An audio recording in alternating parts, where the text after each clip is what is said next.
All I know is, you mess with me, you got problems. That's all I know. I'm asking my guys to lay it all on the line. I better be the one out front setting the example. You have to put in the work, you have to put in the time, you have to show the guys why you deserve their respect. And when somebody tells me that I should take it down a notch, that's what makes me turn it up a notch.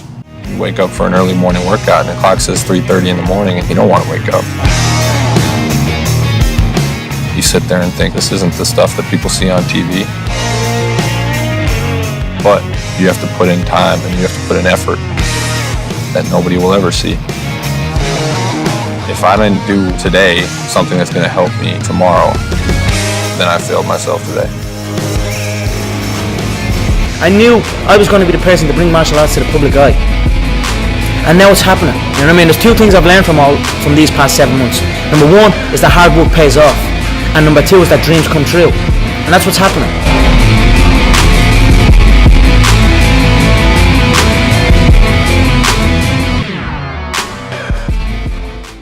My dad and my mom always told me you can do anything you put your mind to, and as long as you have hard work, nothing's gonna come easy, nothing's gonna give handed to you, but if you work for it, anything's possible. And I take that to football field, you kind of feel unstoppable. I was like real small. I was like 5'7", 155 going to my sophomore year. Everyone would start growing, I would just stay in the same size. Couldn't just rely on natural talent anymore. And when he couldn't lift or do some things that the older kids could or some of his peers could, he'd get frustrated. And his way of handling it was maybe just to step away from it. I explained to him that this is what you need to do. You know, you need to have some confidence in yourself, get in the weight room, you know, work a little bit harder, and he jumped on that. Coming to my freshman year, I looked at the running back board and I said before I leave this place, I want every single top category in the running back. I was able to do that in like a couple months. He's just a freak. We came in as freshmen, like pretty much lifted the same weights, and then all of a sudden, like the next winter, he was just going like 30, 40, 50 pounds over me and everything. He's just a different breed.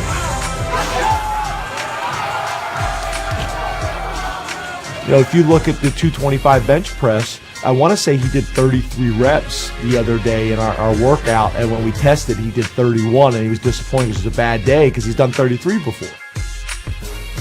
I'd use that to like motivate me to when times are getting rough in the field. You feel like your body's banged up and you're going to the fourth corner, and you gotta find that way. You gotta find that will. Barkley looking for the edge into the end zone.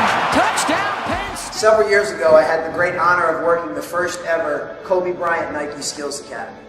Nike invited the top 20 high school shooting guards and the top 10 college shooting guards in the country to this camp with Kobe. And it's kind of funny now that I look back on it, how many of those players are now household names in the NBA. However, at that time, the least recognized player there was Stephen Curry. But I knew immediately that he was the most impressive, and that thinking long term, he was going to be a future NBA superstar. And here's how I knew that. It was all because of his work habits.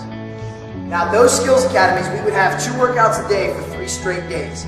30 minutes before every single workout, most players were still in their flip-flops and had on their headphones, and Stephen Curry had already started doing some form shooting. He had already started taking game shots, game spots, and game speed. By the time the workout officially started, he had probably already made 100, 150 shots and was in a full sweat. When the workout actually started, he was meticulous with everything that he did. He made sure that he had perfect footwork. He made sure that he had perfect shooting form. If he did anything and it wasn't perfect, he did it over again. And he didn't need a coach to tell him, he just did it. And then probably the most impressive thing that he did was as soon as every workout was over, he would not leave the court until he swished 5 free throws in a row. Do you know how hard that is? But that's the level of excellence that he holds himself to. And the moral of that story is that success is not an accident. Success is actually a choice. And Stephen Curry is one of the best shooters on the planet today because he has made the choice to create great habits. And my question to you is, are the habits that you have today on par with the dreams that you have for tomorrow? That's something that you need to ask yourself every single day. Because whatever you do on a regular basis today will determine where you will be tomorrow. Curry got the three off. Tie game! Steph Curry knocks it down. Can you count on one hand the times where you said to yourself, I really don't feel like doing it today, when it's in the summer or... Yeah. I've had a lot of those times. And then probably like 2 or 3 minutes later, I was like, get your ass up, let's get to work. That's just how I am. I mean, we all feel that way. We're just like, I just ain't got it today. But, you know, as soon as I feel that, I always feel like it was somebody else that was like, well, I got it today because he may not be getting up. I don't like that feeling.